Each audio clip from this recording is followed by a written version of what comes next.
ചതുരത്തിന്റെ നീളം 26 സെന്റിമീറ്റർ ആണ്, 5 സെന്റിമീറ്റർ വീതിയാണ്. അങ്ങനെയാണെങ്കിൽ ഈ 26 സെന്റിമീറ്റർ നീളമുള്ള ചതുരത്തിന്റെ പരപ്പളവ് എന്താണ്?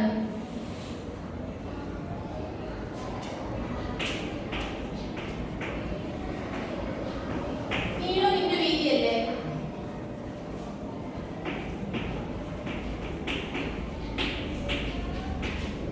ഇവിടെ നീളം എന്താ? 26 സെന്റിമീറ്റർ, വീതി 5 സെന്റിമീറ്റർ. അതുകൊണ്ട് തന്നെ 26 ഇൻറ്റു 5 ആണ്. അപ്പോൾ ഇതിനെ നമുക്ക് ഇവിടെ കണ്ടുപിടിക്കേണ്ടത് 26 എന്ന് വെച്ച്. അപ്പോൾ ചതുരത്തിന്റെ പരപ്പളവ് ഉപയോഗിച്ച് ഇത് എങ്ങനെയാണ് എളുപ്പത്തിൽ കണ്ടുപിടിക്കുന്നത്? അതിനായിട്ട് ഞാൻ 26 സെന്റിമീറ്റർ നീളത്തിനെ 20 6 എന്നുള്ള രീതിയിൽ സ്പ്ലിറ്റ് ചെയ്യാൻ പോകണം.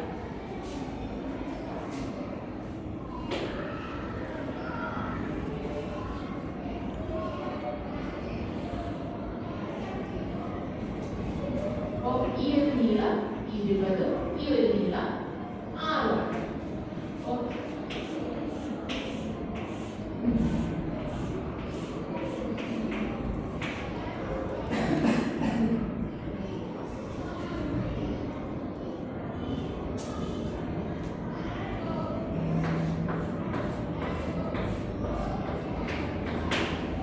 ക്ലിയർ ആണല്ലോ പിക്ചർ?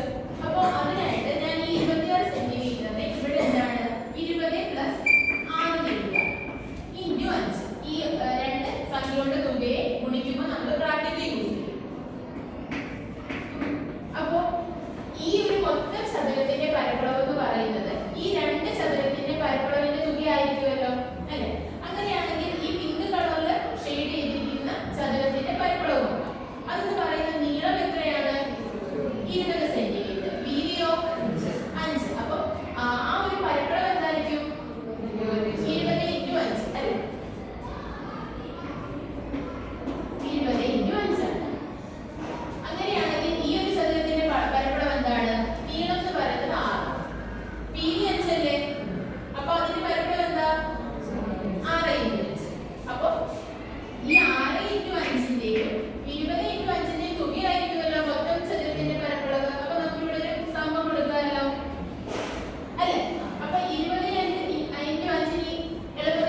26 സെന്റിമീറ്റർ നീളവും 15 സെന്റിമീറ്റർ വീതിയുമുള്ള ഒരു ചതുരമാണ്.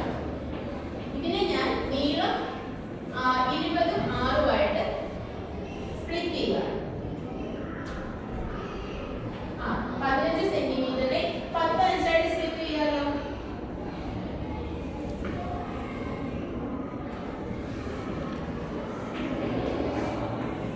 അപ്പോ പരപ്പളവ് എന്തായിരിക്കും? ഈ ഒരു മൊത്തം ചതുരത്തിന്റെ പരപ്പളവ് ഈ 4 ചതുരത്തിന്റെ പരപ്പളവിന്റെ തുകയ്ക്ക് ഈക്വൽ ആയിരിക്കുമല്ലോ. അപ്പൊ ഈ ഒരു ചതുരത്തിന്റെ പരപ്പളവ് എന്ന് പറയുന്നത് 26 × 15 അല്ലേ? ഇവിടെ ഞാൻ 26നെ 20 പ്ലസ് 6 ആയിട്ടും 15നെ 10 പ്ലസ് 5 ആയിട്ടുമാണ് സ്പ്ലിറ്റ് ചെയ്തത് അല്ലേ? അപ്പൊ ഇവിടെ നമുക്ക് എങ്ങനെ കണ്ടുപിടിക്കാന്ന് വെച്ചാൽ ഈ ഒരു ചതുരത്തിന്റെ പരപ്പളവ്, ഈ ഒരു ചതുരത്തിന്റെ പരപ്പളവ് 20 സെന്റിമീറ്റർ നീളവും എത്രയാണ്? 10 സെന്റിമീറ്റർ വീതിയുമാണ്. അപ്പൊ 20 × 10 ആയിരിക്കത്തില്ലേ?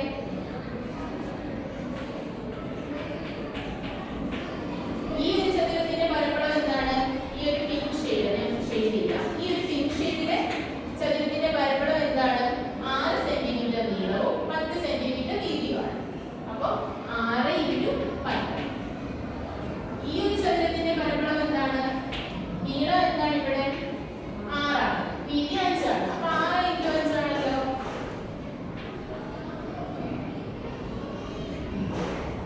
6 × 5. അപ്പൊ ഈ ഒരു ചതുരത്തിന്റെ നീളം 20 ഉം ഈ ഒരു വീതി എന്ന് പറയുന്നത് 5 ആണ്. അപ്പൊ എന്താ? 20 × 5.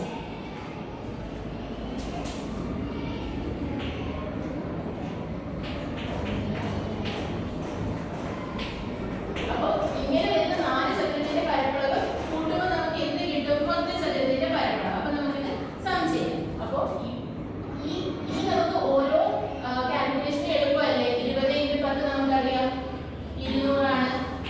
6 × 10 60 ആണ്. 20 × 5 എത്രയാണ്? 100 ആണ്. 6 × 5 എത്രയാണ്? 30 ആണ്.